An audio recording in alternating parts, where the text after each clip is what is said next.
Olá pessoal, boa noite, tudo bem? Aqui é o professor Guina.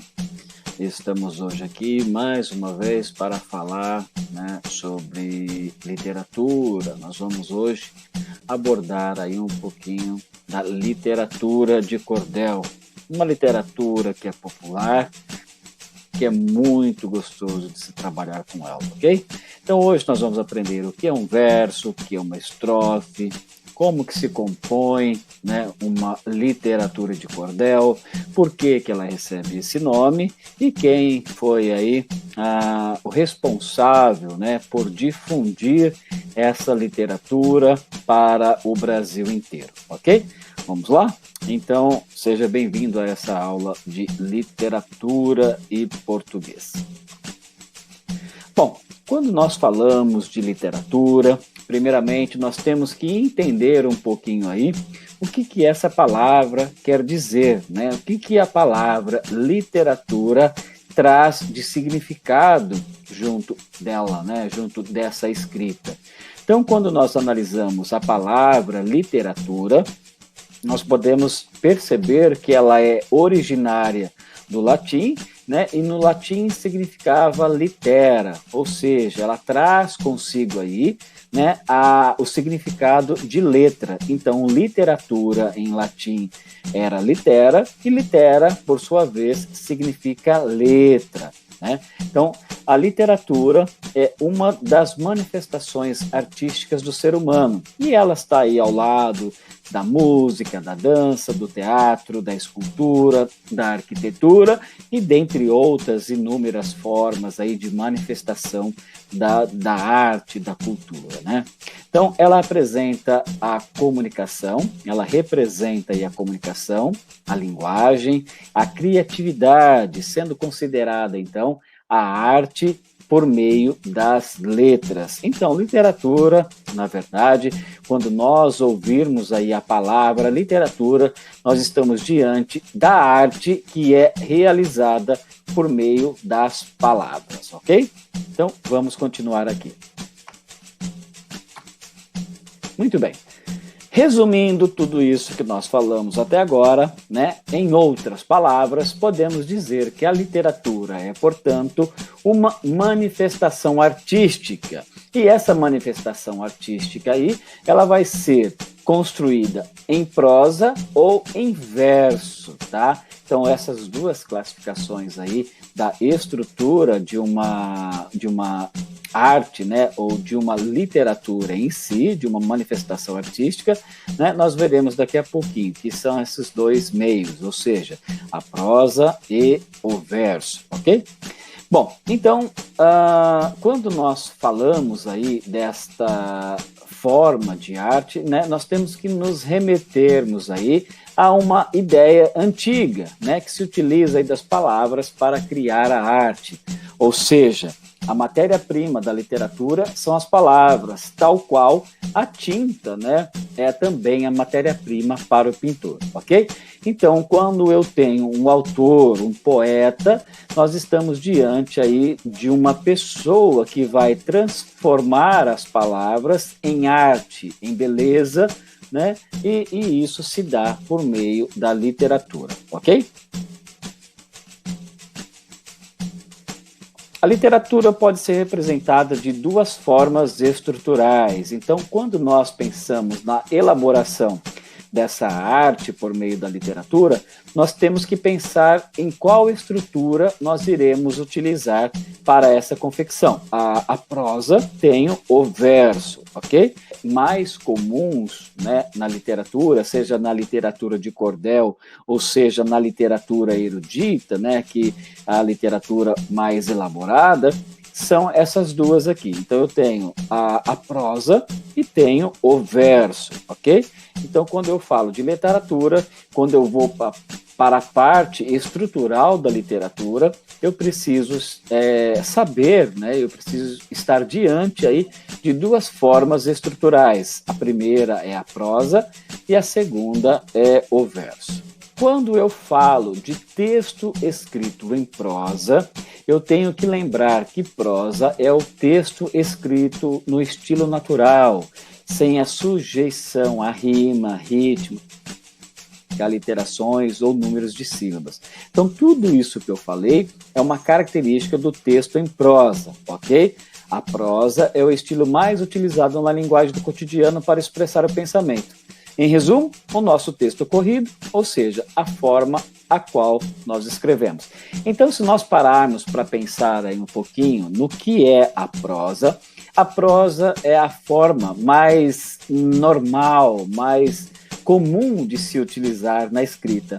Então, a forma que vocês escrevem no caderno, ou seja, aquele texto que vocês fazem cópia da lousa, né, todo aquele material que o professor põe na lousa, é escrito em prosa. Né? Então, a prosa ela vai seguir algumas normas de margem, ela tem que ser escrita até o final da linha, ela tem que, quando chegar, né, ao final daquela linha, ela tem que ir para a próxima.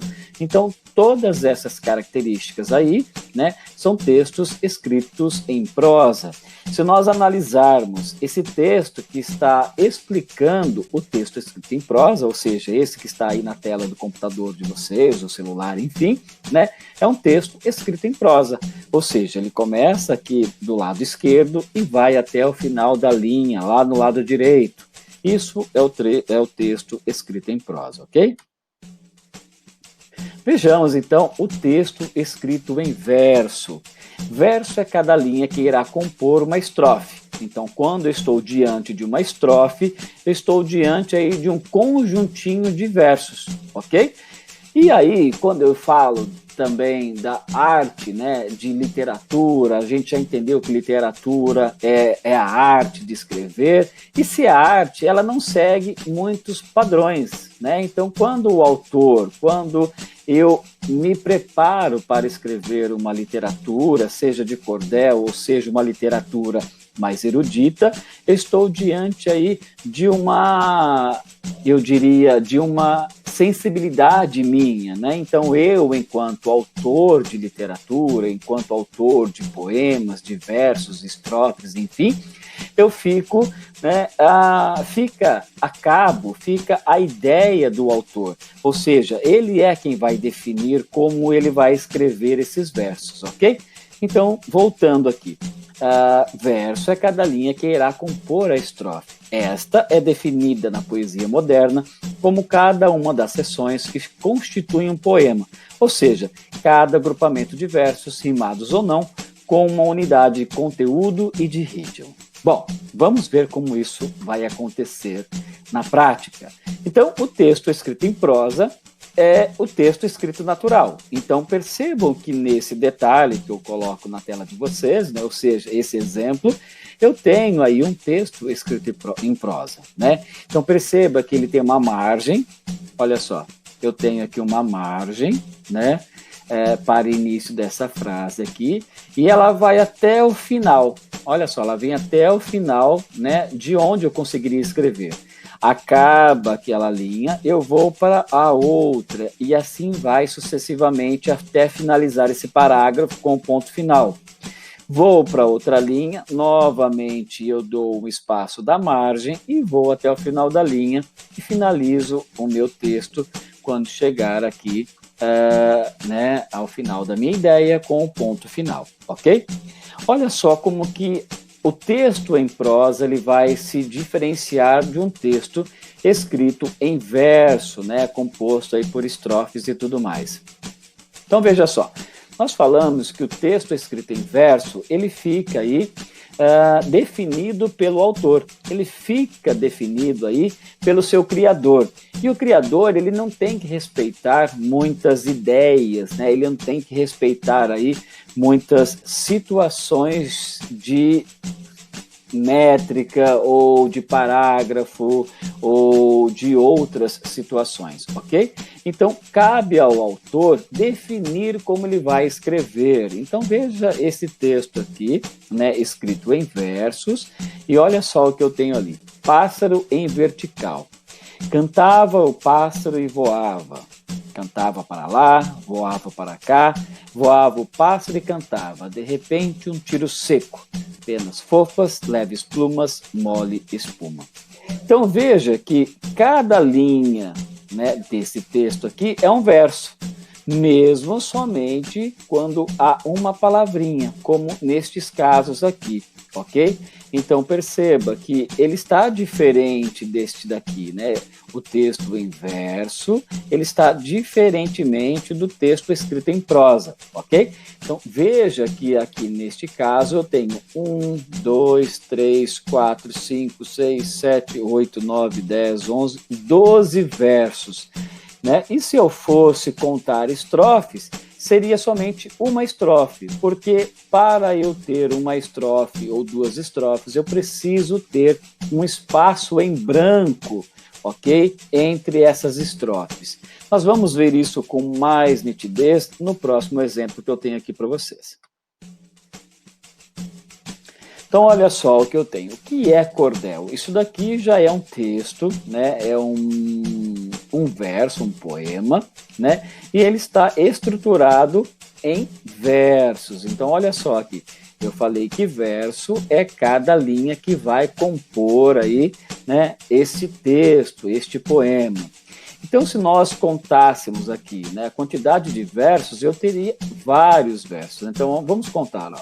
1, 2, 3, 4, 5, 6, 7, 8, 9, 10, 11, 12, 13, 14, 15, 16, 17, 18, 19, 20, 21, 22, 23, 24, 25, 26, 27, 28, 29, 30, 31, 32, 33, 34, 35, 36, 37, 38, 39, 40, 41, 42, 43, 44, 45, 46, 47, 48, 49, 50, 51.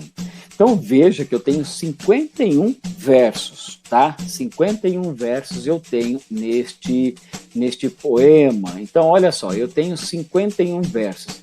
Agora perceba que em cada parte, né, há um conjuntinho de versos. Ok? Olha só, então aqui eu tenho um conjuntinho, aqui eu tenho outro, aqui outro, e assim sucessivamente com todos esses outros aqui. Então, nós já sabemos que nós temos 51 versos, e vamos ver a quantidade de estrofes. Nós sabemos que a estrofe é o conjuntinho desses versos. Então, olha só, aqui eu tenho um conjunto, 2 conjuntos, 3 conjuntos, 4, 5, 6, 7, 8 conjuntos. Então, neste caso, deste poema aqui, eu tenho 8 estrofes, ok? 8 estrofes, e cada uma dessas estrofes tem 1, 2, 3, 4, 5, 6, 7 versos, ok? Ficou claro, então? Verso é cada linha que vai compor o poema, e estrofe é o conjuntinho de versos que está ali contido dentro daquela estrofe, ok? Vamos para o próximo? Bom, características do cordel. Então, o cordel é uma literatura popular. Então, perceba que desde o início eu estou, né, classificando a literatura entre literatura popular e a literatura erudita. Então, a característica do cordel, ele aborda uma literatura popular, ou seja, é uma literatura que não se preocupa muito com as palavras, utiliza-se a forma mais informal, mais coloquial, né? Então, se nós lembrarmos aí dos nossos estudos passados, do tipo de linguagem ou dos tipos de linguagem, né, nós vamos entender que a literatura de cordel, o autor utiliza linguagens menos rebuscadas, menos formais, ou seja, uma linguagem que está aí próxima do meu receptor, ela está próxima aí de quem vai consumir aquela literatura. Ela não tem muito palavras eruditas, né, em suas composições, aquelas palavras difíceis, aquelas palavras que nós quase não entendemos, precisamos aí se fazer uma consulta, né, se fazer valer aí dos dicionários para entendermos o que o poeta, o que o autor quer dizer com aquela informação, com aquela palavra que ele traz ali, tá? Então, quando nós falamos de palavras eruditas, são aquelas palavras mais difíceis e que nos fazem, né, recorrer aí do dicionário para entendermos o seu significado. Não é o caso da literatura de cordel. Então, a literatura de cordel, ela vai trabalhar aí com palavras mais próximas do seu consumidor, né, do seu receptor. Então, ela vai trabalhar com palavras mais informais. é uma literatura que era, até então, predominante da região Nordeste, porém, hoje, na atualidade, ela está aí espalhada, né? Ela se espalhou pelo Brasil inteiro. Então, hoje, no Brasil inteiro, nós temos aí a presença dessa literatura, da literatura popular, da literatura de cordel, ok? E um outro dado importante, pessoal, é que a literatura de cordel ela vai trabalhar aí de forma unificada com as xilogravuras, né? Então, xilogravuras são todas aquelas artes. Olha só, então aqui eu tenho uma arte, eu tenho uma xilogravura, eu tenho uma outra xilogravura aqui, né, próximo a essa ilustração. Então, quando eu visualizo um folheto de cordel, eu vou me deparar com a xilogravura. Então, a xilogravura é aquela arte, né? É uma criação aí feita pelos artesãos, e essas artes elas vão servir aí para imprimir as capas ou a ilustração daquele poema que está sendo confeccionado pelos grandes poetas, ok? Então, lembre-se, xilogravura é a arte que vem acompanhada aí da literatura de cordel. Ela é feita em madeira e ela serve para ilustrar aquele poema que foi elaborado pelo poeta, ok?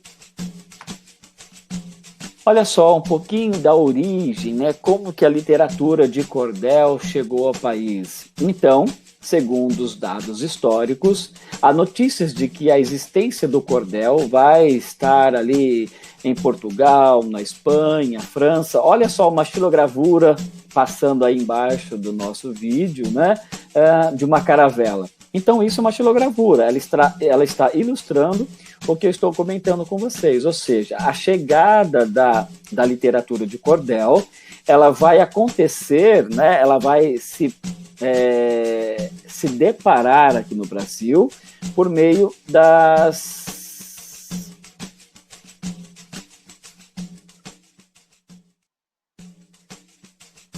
Então, ela vai chegar em terras brasileiras aí, junto com os colonizadores portugueses.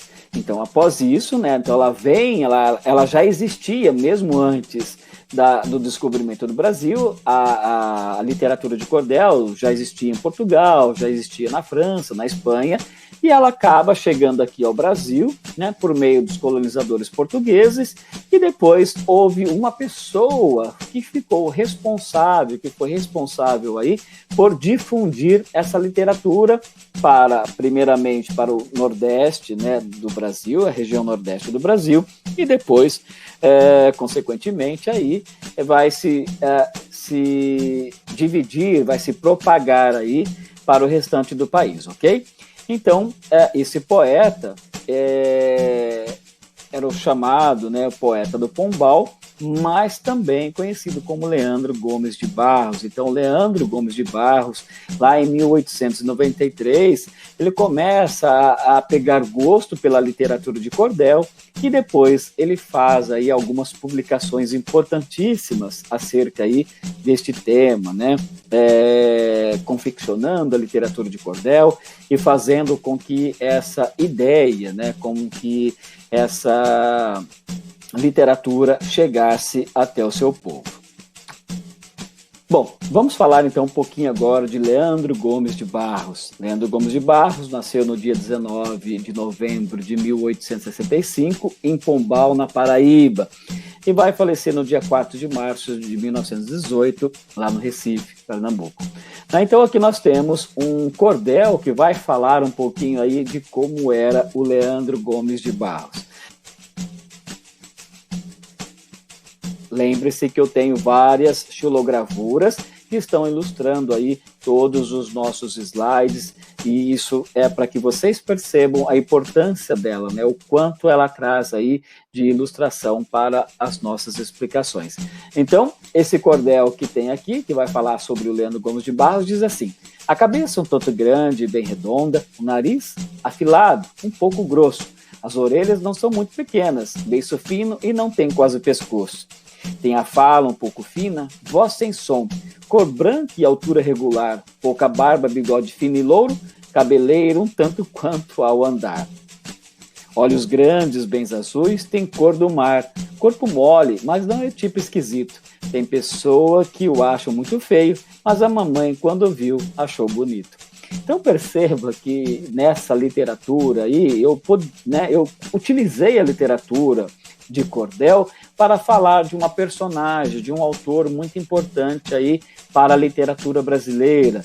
Então, se nós analisássemos essa literatura de cordel, eu poderia dizer, eu posso dizer que ela é composta de 3 estrofes e 12 versos, ok? Então, olha só, eu tenho uma estrofe aqui, 2 estrofes aqui e 3 estrofes aqui. Professor, mas como eu sei? Lembra que eu falei que entre as estrofes existe um espaço em branco?